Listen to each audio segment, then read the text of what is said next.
एक नन्हा बालक ईश्वर से मिलना चाहता था। वह जानता था कि उसकी यह यात्रा लंबी होगी, इस कारण उसने अपने बैग में चिप्स के पैकेट और पानी की बोतलें रखी और यात्रा पर निकल पड़ा।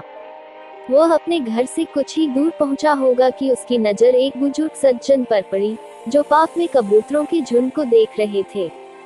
वह बालक भी उनके पास जाकर बैठ गया। कुछ देर बाद उसने पानी की बोतल निकालने के लिए अपना बैग खोला। उसे लगा कि वह बुजुर्ग सज्जन भी भूखे हैं, लिहाजा उसने उन्हें कुछ चिप्स दिए।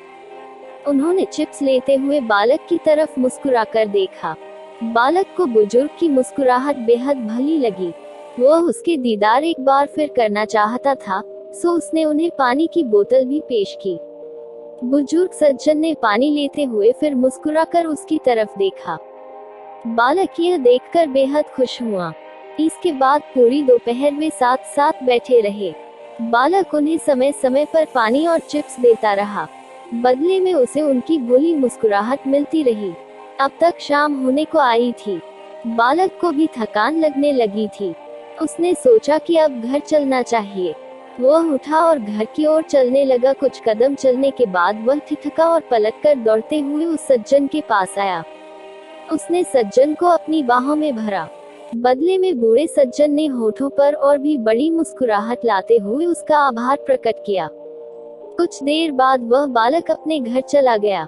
दरवाजा उसकी मां ने खोला और उसके होठों पर खेलती मुस्कुराहट को देख पूछ बैठी, आज तुमने ऐसा क्या किया जो तुम इतने खुश हो? बालक ने जवाब दिया, आज मैंने ईश्वर के साथ लंच किया। उद्धरण चिन्ह। इससे पहले कि मैं कुछ और पूछ दी, वह फिर बोला, तुम्हें मालूम है माँ, उनके जैसी मुस्कुराहट मैंने आज तक नहीं देखी। उधर वह बुजुर्ग सज्जन भी वापस अपने घर पहुँचे, जहाँ दरवाजा अपने बेटे ने खोला। बेटा अपने पिता के चेहरे पर शांति और संतुष्टि के भाव देख पूछ बैठा, आज आपने ऐसा क्या किया है जो आप इतने खुश लग रहे हैं? इस पर उन्होंने जवाब दिया, मैंने पार्क में ईश्वर के साथ चिप्स खाए। इससे पहले कि बेटा कुछ और कहता, वह आगे बोले, तुम्हें मालूम है, मेरी अपेक्षा के अनुरूप ईश्वर कहीं छोटी उम्र के हैं। इस किस्से का निष्कर्ष यह निकलता है कि मुस्कुराने में अपने पल्ले से कुछ भी खर्च नहीं होता है। इसके उलट जिसकी तरफ मुस्कुराकर देखा जाता है, वह इससे और समृद्ध ही महसूस करता है। मुस्कुराहट खरीदी नहीं जा सकती है, उधार नहीं मांगी जा सकती है और इसे चोरी नहीं किया जा सकता है। इसका तब तक कोई मूल्य नहीं है जब तक कि किसी को मुस्कुराकर देखा नहीं जाए। इसके बावजूद कुछ लोग मुस्कुराने में थकान का अनुभव करते हैं, वे इसमें कंजूसी बरतते हैं। मुस्कुराने के महत्व को समझते हुए मुस्कुराए।